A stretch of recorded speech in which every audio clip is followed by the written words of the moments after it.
and her boyfriend died suddenly on the way home. He got hit by a Oof. train, and it was just shocking to her. And for 2 years, she just grieved. She just felt Yeah. her feelings.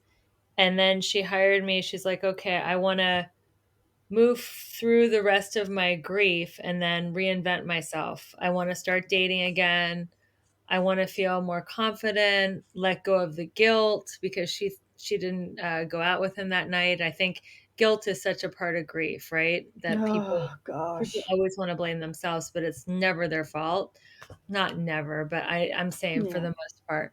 So we helped her let go of the guilt, move through the rest of the grief, said goodbye to that dear relationship.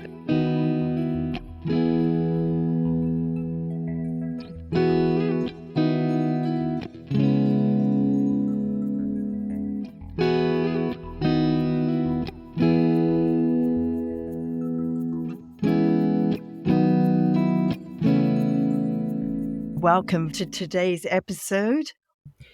Today's episode has a different focus, though I feel it's an important focus to deal with, as some of us can be completely wiped out in every sense financially, emotionally, spiritually, mentally, physically, and socially. And this can happen when we leave a toxic relationship. Fine, we didn't have the I's dotted and the T's crossed when we lost our significant other, got caught up in the ravages of the pandemic with our jobs and whatever, or grief took such a toll on us that we opted out of life for a bit. So, in today's episode, I want to give you hope. Hope that there is a way back to abundance in whatever form you want it to take. We're going to take a look at what abundance really means and how you can have it too with my guest today, Rebecca Whitman. She is a magnetic abundance mentor, an international best-selling author who graduated with honors from Princeton University. Not only has she been awarded Life Coach of the Year, she's also been awarded Empowered Woman of the Year. And this year, 2023, LA Weekly magazine featured her as one of the top 7 entrepreneurs to watch. But it doesn't stop there. She hosts a top 1.5% globally ranked Balanced, Beautiful, and Abundant podcast, which won the Positive Change Award. This lady just keeps on winning stuff all over the place. She has also been featured in New York Weekly, Miami Magazine, LA Weekly magazines, appeared on ABC, CBS, plus guested on over 100 podcasts. If that wasn't enough, she has given keynote speeches at Columbia University and UCLA and has shared virtual stages with renowned thought leaders Grant Cardone, Jack Canfield, and Les Brown. So, what we are going to get into today is her philosophy, which divides life into 7 pillars of abundance with the goal to achieve balance within these 7 areas so you can experience more fun and freedom in life. And don't we all want that? So, more on that in a moment. But firstly, a very warm welcome to you, Rebecca. Thank you, Helen. What a kind introduction. It's so great to be here. Oh, it's wonderful to have you. And this is a little bit different from what I normally do. So I'm excited to explore where we can go. But the first thing I wanted to note that that's one very impressive resume. Thank you. And you're welcome. And it would be easy to be intimidated by all the accolades and success you've had. Yet, I read on one of your Facebook posts that when you received the news about being one of the top 7 entrepreneurs to watch, you were shocked. So, would you like to tell us why you were shocked? Well, that's a great question, Helen. I was shocked because it's taken me longer than I wanted to to become a successful entrepreneur. And because I compare myself to people who make much more money than I do. And I was shocked because I love what I do. My mission is to empower women to go from burned out to balanced, beautiful, and abundant. And I love having multiple income streams, but I did not think I was at the level to be top 7 entrepreneurs to watch in Los Angeles, which is a humongous city. And yeah, I was shocked. Sometimes when you're a solopreneur, you're working from home and you're putting out content, and sometimes you don't get a like, or nobody watches your live, and you're like, is anybody even hearing what I'm putting down? So having it acknowledged by LA Weekly was very shocking for me. I think it's really important to note that too, because you've got this success and yet you're just like everybody else sitting at home, and that's where I want that hope to come from, that we all have these self-limiting beliefs where we think, oh my gosh, is anybody listening to us? Are we really making a difference? And yes, we are, but sometimes we don't have it in bells and whistles. So we have to just, follow our passions and do what we do well. So I think it's important to note that. Rebecca, what's your background story? How did you find your passion for helping people? My background story is, it has nothing to do with life coaching, that's for sure. I moved to LA 22 years ago to pursue my passion to be an actress. And Hmm. although I had small parts on big shows like Friends, CSI, and 24, I wasn't quite able to make a full-time living at it. So I found myself working at children's acting schools, which I totally loved because I don't have kids, and it was so fun to work around their energy. And while I had a lot of free time because the kids are only available after school and on weekends, I started studying the law of attraction with great spiritual teachers like Michael Beckwith, Abraham Hicks, Wayne Dyer, Louise Mm. Hay. And I started applying that to my life, and I got incredible results financially. However, my love life was not so incredible. In fact, it was often very painful, and I had many relationships that ended in heartbreak. And when I was 39, I said, I better get married if I ever want to have kids of my own. And I married someone who was not a good fit. And 3 years after marriage, I filed for divorce. And while my marriage was dissolving, my dad was declining in a nursing home. And in one of our last conversations, he asked me to write a book. And I said, I have no idea what to write about. And he was buried on a Wednesday. 72 hours later, my marriage dissolved. And although I was devastated, I still kept showing up in a very high functioning, high vibe way in my life. And a few months later, I was sitting across the desk from my financial planner, and he said, Rebecca, I've got to tell you, you have your best fiscal year ever this year. You've become a millionaire through your real estate and your investment portfolio. Yet, this is the year you lost your dad in your marriage. So I think you should write a book empowering people to be resilient. So I wrote a book. It's called How to Make a Six-Figure Income Working Part-Time. And in the book, I divide life into 7 key areas. And when all 7 areas are in alignment, you can bounce back from a divorce. Now I'm happily married to my soulmate, experience radiant health, make 6 or 7 figures working part time. And that's what I coach women on. I coach them how to create a 6 figure side hustle, and I coach them how to manifest their soulmate in midlife.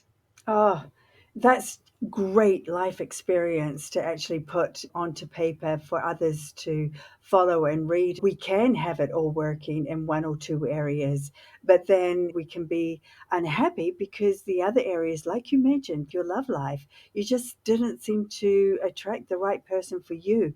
And I think it's great. So we're going to go through the 7 pillars, but first of all, I'd love for you to define for me what abundance is, because I feel that some of our listeners might be thinking, abundance, this is not for me, because that word alone actually has a lot of weight to it. It's saying you can be abundant, you can have whatever you like. And a lot of people's self belief systems are such that they don't believe that. So, what is your definition of abundance? Yes, most people think that abundance is just financial, but Hmm. to me, abundance is the paradigm of having more than enough. So you can have abundance as far as just your view. There's more than enough good. There's more than enough happiness. There's more than enough love. And then you can also have abundance in these 7 key areas, more than enough connection to spirit, more than enough health, more than enough emotional stability, more than enough romance, more than enough mindset, having a positive mindset, more than enough friends, more than enough money. So it's not just money, it's feeling that there is an overflow of good coming your way in all areas of life. So that is the 7 pillars that you've just described, isn't it, Rebecca? So just Yes. run us through them again one by Yeah. one, just so we get a good sense of what these 7 pillars are. I would love to. So the pillars are in order of importance for me, and spirituality is first because I believe when you are connected to source energy, whatever you call it, God, universe, Jesus, Allah, Buddha, doesn't matter, you are going to be more powerful. You're going to have more serenity. Your day is going to go smoother. So I like starting my day with a morning practice.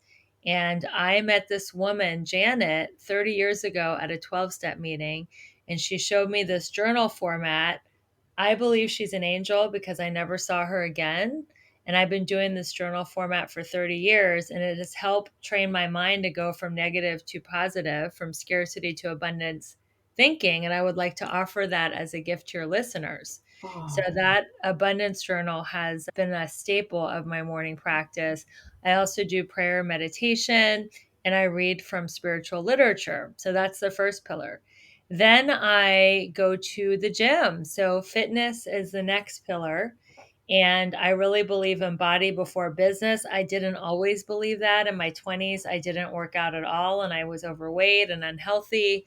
And now I prioritize my health over everything else. The third pillar is emotions. So we talked about scarcity or abundance thinking. You could also say that all emotions are either love or fear based. That's from A Course in Miracles. So jealousy, bitterness, resentment, anger, cynicism is from fear, and happiness, appreciation, joy, bliss, contentment, gratitude, that is from love. So, how do we switch our emotions from the fear channel to the love channel? And the fastest way we do that is through a gratitude practice. The second fastest way is affirmation. So, I know we started this before we hit record with a beautiful card reading and affirmation. So, that's so important. The next area of abundance is romantic love, and your romance and your finance are interdesigned. If you are interconnected, if you have a bad relationship, it often affects your financial life. And if you're having a hard time financially, it often affects your love life. But romance is so important because people are either lifting you up or they're draining you. There's no such thing as a neutral partner. They either believe in you and they're cheering you on, or they're putting you down and they're criticizing you. And I have had many relationships that were draining, and the men that I was with put me down. And now I'm married to someone who just believes in me and lifts me up. And I think that is one of the biggest reasons why I've had so much success in the last few years, because it's yeah. all happened since I met my soulmate. And that's why I love helping women meet their soulmate. The next area after romance is mental. And mental means having a growth mindset. It could be listening to an amazing show like The Beautiful Side of Grief. It could be Audible. It could be YouTube. It could be reading, taking a class, learning a new language, anything that helps grow your mind. The next area is social. Social is so important because your vibe attracts your tribe. And if you want to have better results, hang out with people who have had those results. You will get them through osmosis, or you could also hire a coach or a mentor that has the results you want. But find a community that is experiencing whatever it is you want to experience, whether it's health and fitness, romance, or financial. And then finally, the last pillar is financial. And everybody thinks financial is first. I'll go out and I'll work really hard. I'll make a ton of money. I'll hire a personal trainer. I'll look really hot. I'll attract my soulmate. We'll go on spiritual retreats and we'll socialize with other couples and be happy. But in my experience, finance is the last piece of the puzzle to come into place. So when you are spiritually fit, physically happy and healthy, you're in love, you have friends, you're high vibe, you are going to attract financial abundance. Wow. Yeah, I love that. And I love that it encompasses the whole person. There's nothing that's been left out of there. And I really think that that's where people can often come unstuck, don't they? Are there any one area or any big areas that you see people coming unstuck in their daily lives of who you're dealing with? Is there a theme there? People becoming unstuck, Unstuck. meaning Yeah. they're stuck. Yeah. I think Oh, yeah. a lot of women are stuck in one of three areas. They're either stuck on their romance, where they are wanting to find their soulmate and they've given up, or they're in a relationship that's toxic, that's no longer serving their highest good. So it's romance or it's finance. Women are also feeling stuck in a dead end job. They don't want to be, having the 9 to 5 anymore. They want to have more freedom, more fun, which is why I teach them to create a 6 figure side hustle. And then the third area they feel stuck is their health, which is why I also own a health and wellness business that helps women look younger and leaner and have more energy. So those are the three big areas where they would feel stuck. They're either stuck romantically, financially, or with their health goals. Well, you're certainly testament to the health and wellness because you look absolutely fabulous, and our Thank, listeners can't see you, but take it from me that you do. thank you. So you're also hot on a stress-free approach to creating this type of lifestyle. Tell me about that. I am, because I believe that stress is the number one killer. All diseases are caused from stress. And not only is your health affected by stress, your relationships are affected by stress. If you're stressed out all the time, you're not going to be, in the mood to be romantic or passionate with someone because you're too stressed. And then stress also affects your finances. Nobody wants to do business or give their money, become a client, or collaborate with somebody who's so stressed that they are not fun to work with or work for. So, stress is something to be avoided at all costs. And it's very counterintuitive because stress is almost a badge of honor, like, hurrying to and fro, and like it's the hustle and grind culture. I think that is the male paradigm, that you have to be totally like stressed out and exhausted to achieve success. I don't believe that. I feel like if you come from your feminine energy, you can be joyful and you can be powerful and magnetize your good. So that is why I call myself the magnetic abundance mentor as my title, because I teach people to magnetize their good instead of to go out and chase it. Let the good find them, just like you, Helen. I mean, I magnetized you. I didn't even know you, up until an hour ago. So, and here we are having this great conversation. I'm a great believer in that because I have people, I say, pop out of the ether, contacting me to be a guest on my podcast. And I go, how on earth do they know about me? Because this is just my little old podcast that I'm passionate about helping people see a different side to their grief and talking about that. Listen to what lights you up when you speak, because I shared with you just before we went live that I've just finished a job.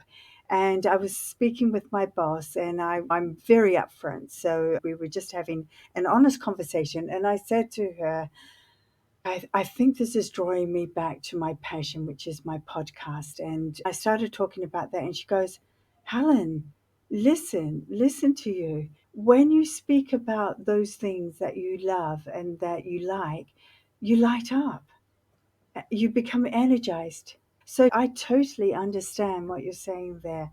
And that's what I think people should listen to. When your voice gets excited about something, really take note of that.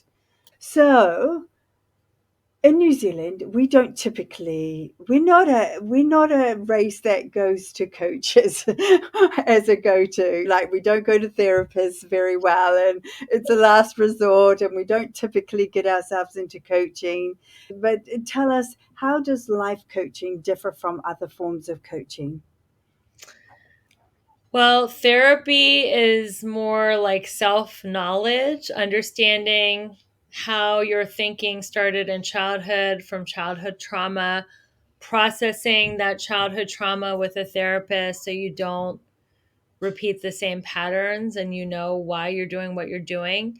To me, coaching is more like instead of going to the past, it's helping people create a vision for their future and giving them a roadmap to get it. So you want a coach who has the results you want because if you do what they did, you can get what they got. You wouldn't hire a health coach who was a chain smoker and overweight. You wouldn't hire a relationship coach that had 5 divorces, right? So you want to have someone who has the results that you want and they will give you the coaching and the roadmap so that you can get the same results. So I really love coaching women on creating a six-figure side hustle and manifesting their soulmate in midlife because that's what I've done.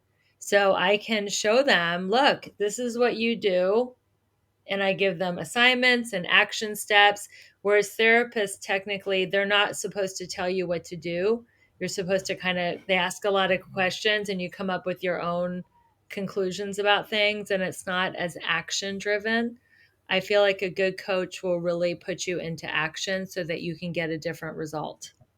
And just so we're clear, there are some situations where grief, I believe, opens a door to everything. So if you have a major grief experience, then you're probably opening the door to every little thing that's happened in your life. You know, it comes in unexpected forms. So you can have both. You know, go to the therapist if you Yeah. need the therapy.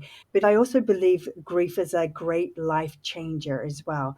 That unwraps everything. So you're laid bare, and it's an opportunity to start anew again. And so that's where I believe people who are ready for this in their life now can seek somebody like you as a life coach, can get in contact with you and just say, hey, I'm ready to change the direction of my life. How do I go about doing that? Would that be a fair statement? I actually had a client from your neck of the woods from Australia, Mm-hmm. and her boyfriend died suddenly on the way home. He got hit by a Oof. train, Oof. and it was just shocking to her. And for 2 years, she just grieved. She just felt Yeah. her feelings. And then she hired me. She's like, okay, I want to move through the rest of my grief and then reinvent myself. I want to start dating again. I want to feel more confident, let go of the guilt because she didn't go out with him that night. I think guilt is such a part of grief, right? That people Oh people gosh. always want to blame themselves, but it's never their fault. Not never, but I'm saying for Yeah. the most part. So we helped her let go of the guilt, move through the rest of the grief, said goodbye to that dear relationship, and then she started dating again and she got her confidence back. And I think that my coaching helped her move through the grief. And what grief is it's beautiful because it's purging. It's feeling your feeling. Yes. I Yes. like to say that our soul is like the sky. It's a constant. Our soul is eternal and our emotions are the weather. But we are not our emotions. So some people think I am my grief. I am my depression and they get stuck instead Yes. of just letting it move through them however long it takes. And I know, for some it never ends, it comes back in waves and that's okay, but just let that grief move through you. And then once that storm passes, you can choose to reinvent yourself and relaunch your life and have a new chapter and a new beginning. Yes, the opportunity to release all that conditioning, all those negative self beliefs that you've grown up with, that you've always kind of pushed against, but maybe not so majorly. this is the opportunity to let them go. I remember a day not so long after Tao died, and I remember standing there thinking, this is the worst possible thing that could ever happen to me. So I don't care what anybody thinks from this point going forward. And it's not that I didn't care about what they think, it's that I didn't care about, like, I used to be the perfectionist, the person that always wanted to keep the peace in the room, the person that was always trying to make things right. Well, I got to a point where I just said, well, no more of that, actually. I'm just going to do what feels right for me and be okay with that. And it's okay for people not to like me. That's totally okay. So, you talked earlier about a morning ritual. What does your morning ritual look like? And what are the benefits of developing a really good morning ritual? Well, I'll start with the benefits. The benefits are consistency. The benefits are like today, for example, I got in late from Ohio because I live in LA and there was a delay because there was a big storm in LA. I easily could have slept in and not done my morning ritual, but I wanted to feel the consistency and the power and the self esteem that I Mm-hmm. got from doing my morning ritual. I didn't do it fully, I just did my abundance journal Mm-hmm. and then I went to the gym. And oh, and I like drinking lemon water first thing in the morning to cleanse Mm-hmm. the detoxification process. And I have this amazing liquid collagen that I take, which the link is in my bio where the abundance journal is. That's one of the Mm-hmm. products that I promote. But yeah, so I wake up before my head even gets the best of me, because we all have fear based thinking. I'm no like ascended master. I'm as human as they come. So I wake up, I throw the earbuds in, I listen to something positive Mm-hmm. on YouTube. I love Abraham Hicks. I also love the app Clubhouse. There's a lot of great rooms there. Then I'll make my lemon water. Then I'll take my liquid collagen and drink my supplements. And I'll make some caffeinated beverage. I go back and forth between tea and coffee. I love mushroom coffee. So I Mm-hmm. have some mushroom coffee. I have a little cozy corner of my couch. Next to that couch is my table of all my spiritual books and my abundance journal. And I just make myself cozy with my hot beverage. I write in my abundance journal, which is exactly what I did today. If I had a little more time, I would have completed my morning ritual, but I'll probably go back and complete it later. I write down, what I want to achieve today. And then I read something from spiritual literature. I pray. I pray when I go to the bathroom, which I do all the time because I'm very hydrated. So I'm very prayed up. And then I worked out and I worked out with my husband. We love taking a class together. It's actually based in Australia called F45. So I'm sure you've heard of it in New Zealand. Yep. It's like a Yep. hit training class. And then we went and we adopted our beautiful black lab today. And when I got back, I was a little like discombobulated because I didn't expect to adopt the lab today, so I didn't create space in my schedule. But now I'm getting back into it. But that morning practice, it's everything to me. And I Yes. won't miss it no matter what's going on in my life. Even if I have an event where I'm speaking early in the morning, I just get up earlier. I know, and some people think it's all woo woo and oh gosh, here you go, like that. But when you actually get into it and try it and do it, oh my gosh, you notice when you don't do it. You really, really notice. Like for Yeah. me, I try very hard before I wake up, just when I'm in that sort of limbo land, to just say in my mind the things I'm grateful for, because that instantly just raises your vibration, and it Yes. puts you, like, you hop out of bed and you're already positive because you've lifted your vibration. And it's such a good way to start the day. And I think the benefits are too is that it doesn't matter what crops up in your day. Like, you had a very hectic day and you could have easily turned on you, but you allowed it just to still flow, and it has. So yes, definitely, definitely works. Some of us think it's selfish taking care of ourselves. What are your thoughts on self care? Well, self care is not selfish. And I feel like our energy level is like a cup of water. And if we are constantly pouring it out, here I'm drinking a big cup of water now, Mm. pouring it out, and then it becomes empty, then we get exhausted. Then we burn out. Then that leads to dis-ease in the body. And I actually have a couple acquaintances that made 7 and 8 figures and Mm. they're sick. They're terribly sick. Their health is at risk. And Oh, I like yeah. to say that our health is our number one resource. If you have your health, you can create anything you want in life. If you don't have your health, then your number one priority is just to get your health back. So if you keep giving and giving and giving and giving and emptying your Yes. cup, then you get depleted. And I like to teach women or men to fill their cup up first Yeah. and do the self care, get the 7 or 8 hours of sleep, do the morning practice, do the yoga or the workout, get the massages, bubble baths, reading, whatever it is to you. It could be cleaning out a drawer or organizing your closet, taking a walk Yeah. in nature, catching up with a friend, whatever self-care is to you, whatever rejuvenates your soul, make sure you build that into your week so you don't burn out.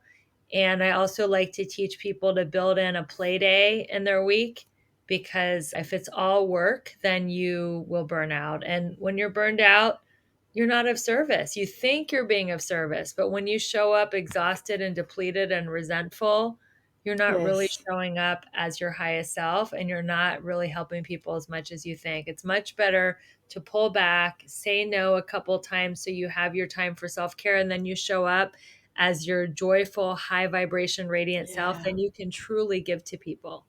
Yes, yes, and giving comes in so many forms, and I've grown up with that saying that if your well is empty, you can't give to others. So make sure your well's filled up first, and then you're able to give to others. So I totally resonate with everything you're saying there. So I know that you've got another appointment coming up, so I don't want to keep you too long, We but have I a few want more minutes. but I want to hear about finding your soulmate after divorce because there are people out there who have perhaps lost their soulmate, who are at the stage now where they're feeling very lonely and ready to, put their toes out there, feel the water. Tell me how you manifested your soulmate. Yeah, so I got a divorce and my ex-husband said, "You'll never find anyone." So of course that motivated me because it's like, tell me what I can't do and I'll go do that. So I was very determined. I joined 5 internet swiping sites. I hired a high-end matchmaker and I went on so many dates and none of them felt like I I could connect with them. And I decided to do a dating detox. Take 90 days off, not think about men, talk to men, and just focus on myself. And during that dating detox, I went to a party thrown by the owner of my gym, and I invited everyone at the party to my book launch party the following weekend. And the only person from the gym party that showed up was Ben. And bought a book and said, I would like you to sign it, not at the book launch, but at dinner. And we had dinner that night. We closed down the restaurant because we couldn't stop talking. We were so connected and we've been together ever since. And I teach women how to manifest their soulmate by taking them through a process of self forgiveness, forgiving the men in their life that didn't show up the way they wanted to, getting really clear on what they really want. And then I show them how to be in their feminine energy or masculine, whatever they want to choose. Feminine energy is passive, patient, receptive. Masculine energy is more the pursuer, wants to compete, control, and conquer. So we talk about that. I help them figure out where they're going to meet this guy. Then I help them negotiate the dating world, how to have many, many dates. I don't believe you should be monogamous until you negotiate for monogamy, and then how to have a long term exclusive relationship if that's what you want. If you don't want it to be exclusive, I have no judgment. But most of the women who hire me are looking for a soulmate. So I help them create a long term, monogamous, committed relationship that could lead to marriage or just lifetime partnership. So that's kind of the journey that I take women on. And I know that kind of what I said in the beginning of this interview, Helen, that is the journey that worked for me. So I simply Yes. looked at what I did that worked and I reverse engineered it for my clients. And I've taken many women down the same journey and they have found their soulmate. And it's just so rewarding seeing someone who has given up on love, like totally in love. Yeah. And all those practices you're talking about the self care and about doing the physicality, going to the gym, exercising, taking a walk in nature, all those things actually add into that equation of attracting that person because, you're putting out that beautiful energy and that's what you're going to attract back to you. I know for me, I'd been on my own with my daughter for so, so long. I was totally out of the scene. And I educated myself on what I wanted a good relationship to look like. What did I want? And then I made sure that I was that person. Like, it's all very well to say, I want this. But if you're not actually being that yourself, it's not very fair on the other person. So, yeah, that's what I did. And yes, and I attracted a beautiful person into my life as well. I'm Yeah. so happy for you. Well, I like to say you attract who you are, not who you want. Yeah. So you don't want to write down all these lists of wonderful qualities in a soulmate and then you're not those. You Yes. those are great lists to write down and I would like to offer that as an assignment to your listeners. Write down the list of qualities you want in a soulmate and then embody those yourself and that will put you one step faster toward meeting your soulmate. Oh, beautiful advice there. To finish off, I always ask these three questions. What is the best thing that's happened to you today? Oh my God. The best thing is that I brought home a beautiful black Oh, lab named Indigo. I was totally heartbroken and shocked on October 30th of last fall when my dog went to the vet and they told me he had an infected stomach. He was going septic mm, and I had to put him down. It yeah. was like the most shocking, excruciating pain of my life. It was painful when I lost my dad because I was prepared for that and I had a couple other dogs that were much older, but this one was just like very sudden. So I really empathize with the grief that your listeners go Yes. through. And so I wanted to take 10 months off to really feel my feelings and grieve.